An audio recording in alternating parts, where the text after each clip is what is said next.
Hey everyone, I'm back with a book review.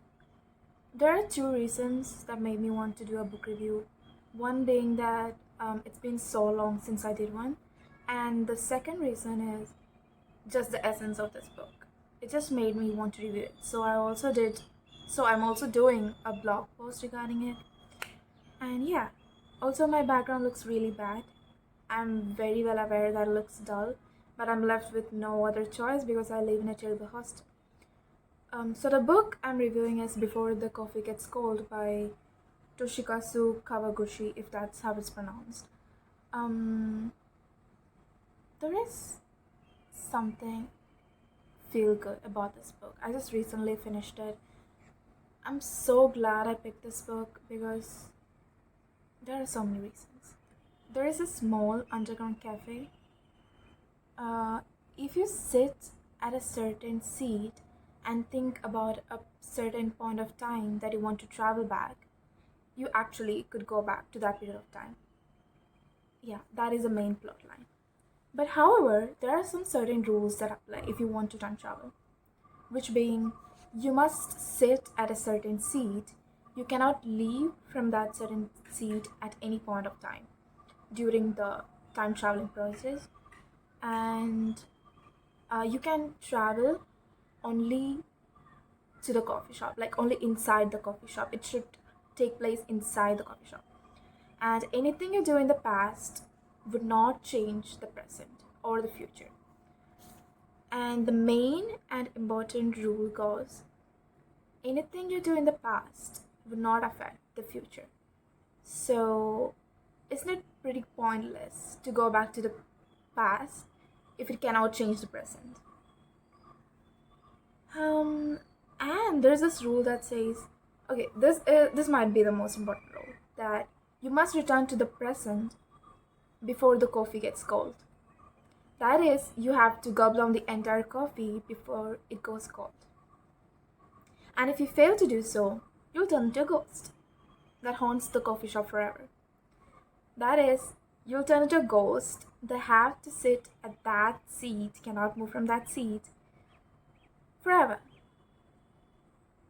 So you need to reach back to the present before the coffee gets cold. Also, to time travel, there is this ghost that sits in that chair. So she should move if you want to sit in that seat. And you cannot force her to move because she's a ghost. She'll curse you. You'll be cursed. So you need to wait if you want to time travel. You need to wait for her to get up. And she gets up like only once in a day, and that is to go to toilet. And there is no fixed time for her to go, so you need to wait. It's really unpredictable when she just gets up. And one thing I like about the book are the characters. It's just creatively written. There is, the characters are what add depth to the novel. There are four short stories in this book, which are titled as The Lovers, Husband and Wife, The Sisters, and Mother and Child. So all these stories are linked and overlap to each other, which adds so much depth. And this book gave me this cozy little bookstore feeling. Um, you know what this book made me want to do? It made me want to have a place to call my own. Like, not a home, but a coffee shop, if it makes sense. Like, a coffee shop which is yours, but not really yours. A coffee shop where you can just go sit there every day.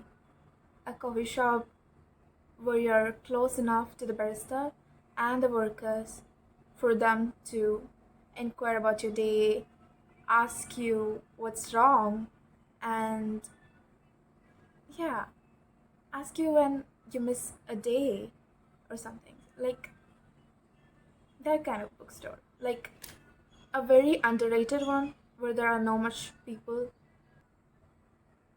a tiny space of your own where you share with other people and you just sit there and work in silence and drink coffee.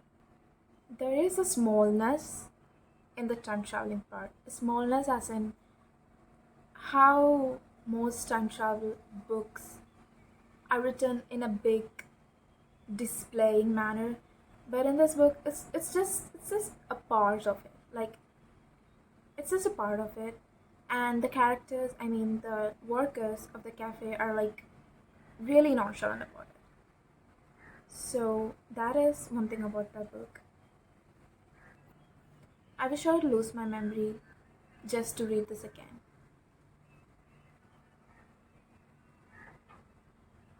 And there's this question in the blur that asks, what would you change if you could travel back in time? And I've been thinking about it for a long time. Not for a long time, like ever since I read this book. Um, and I still can't come into a conclusion because if you could choose only one thing to change, what would it be? Yeah, that is a question to think about. And if you could go back, who would you want to meet? Interesting. So I'll be back with another video. Till then,